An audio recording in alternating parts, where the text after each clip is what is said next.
डोडा में शायद समय सही से बीता ही नहीं। डिस्ट्रिक्ट एडमिनिस्ट्रेशन डोडा पर जिम्मेदारी है एक और चुनाव की, और डीसी ऑफिस एक बार फिर चुनावी गतिविधियों का केंद्र है।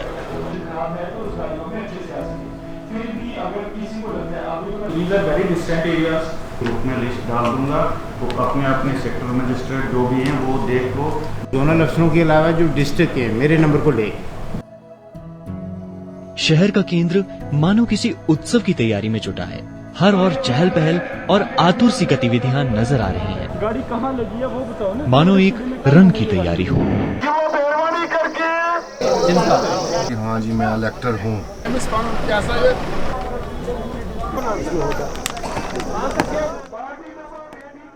डोडा से लगभग 100 किलोमीटर की दूरी पे गंदोह की हरी भरी वादियों में बसा है एक छोटा सा गांव धड़कई। यूं तो ये गांव हिमालय की गोद में बसे किसी अन्य गांव से अलग नहीं दिखता, पर प्रकृति की विविधता और अनोखी संरचना का उदाहरण है धड़कई। धड़कई की जनसंख्या मुख्यतः गुज्जर समुदाय से बनी है, और इस जनसंख्या का एक बड़ा भाग बोलने सुनने में पूर्णतः अक्षम है।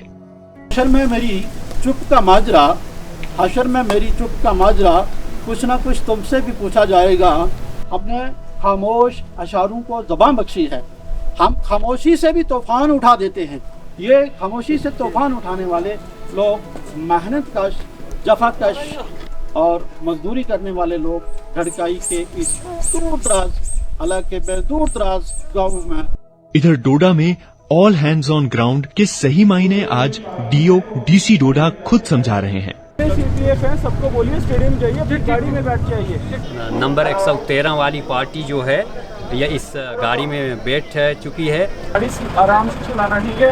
आपने सबसे दूर जाना है, इसलिए सबसे पहले बैठेगा। 100 मीटर के रेडियस में कोई प्रचार ना हो। 100 मीटर के बाद कोई मीडिया वाला ना जाए। एक ग्रीन कलर की ECI की पर्ची होती है, अगर वो किसी के पास है तो वही जा सकता है अंदर तक, उसके बाद कोई नहीं जा सकता। All the very best, democracy को जिता के आना है, ठीक है।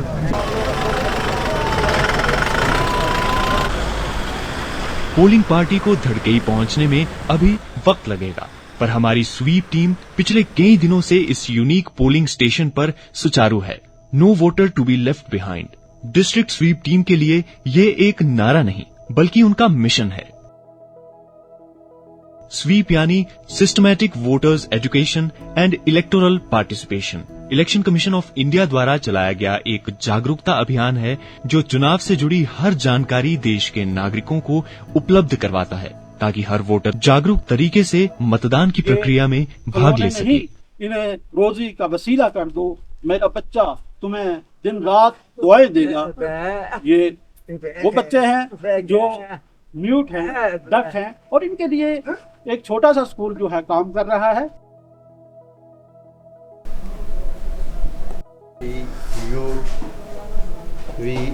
स्वीप द्वारा आयोजित इस अभियान में मूक बधिर यानी डेफ एंड म्यूट वोटर्स के लिए एक मॉक वोटिंग का आयोजन भी किया गया। डिफरेंट नाम है ये, क्या ये है रेवत अली?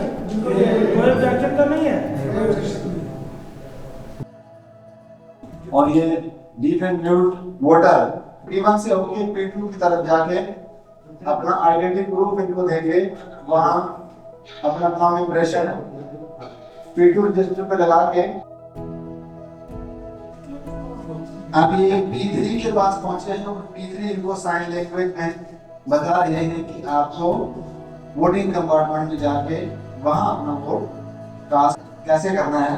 तो ये डिफरेंट म्यूट लेडी वोटर अपना वोट कास्ट करते हुए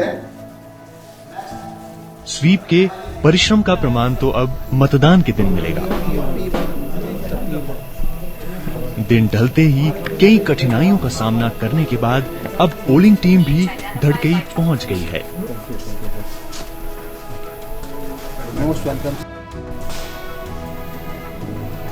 बिना कोई समय व्यर्थ किए सारी टीम पूरे जोश से अपने काम में लग गई। बूथ को एक बेसिक आकार दिया जा चुका है और अब यहाँ केवल पोलिंग टीम और मतदाता ही अनुमत हैं।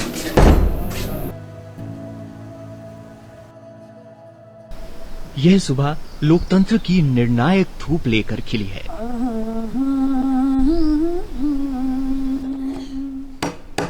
ओ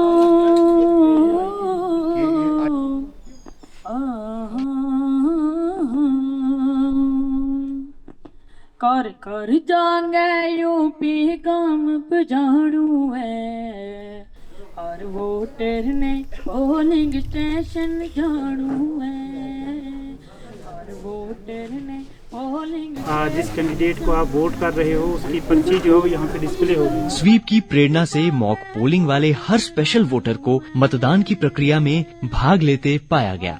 सबसे पहले पहुंचने वाले वोटर्स में थे रहमत अली और जुलेखा बानो। हर वोटर ने पोलिंग स्टेशन जाणू है। बहरे और गूंगे लोगों के लिए भी स्वीप प्रोग्राम रखा गया था, वो भी हुआ और डिस्ट्रिक्ट एडमिनिस्ट्रेशन का हम शुक्रिया अदा करते हैं। स्वीप के तहत लोगों को उजागर किया गया था, वोट की अहमियत बताई गई थी और यहाँ पे बिल्कुल स्मूथ वोटिंग हो रही है। सुबह से अभी तक करीबन 230 या 40 वोट इस टाइम तक कास्ट हुए हैं और अभी शाम तक जो बाकी रहे हैं सब हो जाएंगे। इस गल मां फिर तमना होए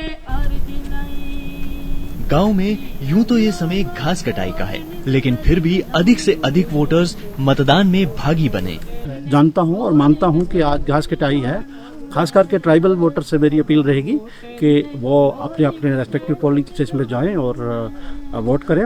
सर मैं घास काटते काटते गया था, जाके वोट दे के तो फिर घास काटने के लिए जा रहा। बटन दबाएंगे वोट कराणू है हर वोटर ने पोलिंग स्टेशन जाणू है हर वोटर ने पोलिंग स्टेशन जाणू है। बीएलओ कोलू एक पर्ची दवना था वहंगी। प्राकृतिक एवं सामाजिक बंधनों के बाद भी धड़कई वासी प्रगति के लिए लोकतंत्र में चुनाव व सही प्रतिनिधित्व के मायने समझते हैं। वोट पहला डाला था हमने 18 साल की उम्र थी मेरी उस वक्त। आज के नौजवान के हाथ में बागडोर अगर आएगी तो ये देश और इलाका तरक्की कर सकता है। सबका फर्ज है कि आके अपना वोट डालें। एक वोट से आप अपने 5 साल का विश्व चुन सकते हैं। बोलता है मैं हिंदुस्तान के हर कोने में जो है वो रेसलिंग करता हूँ। इसके कान जो है वो रेसलर के हैं, तो वोट डालने आप यहाँ आए थे। हाँ, बोलता है अच्छे तरीके से दिमाग से वोट देना चाहिए, जिसके लिए हमारे ग्राउंड भी बने, हमारी सड़कें भी बने।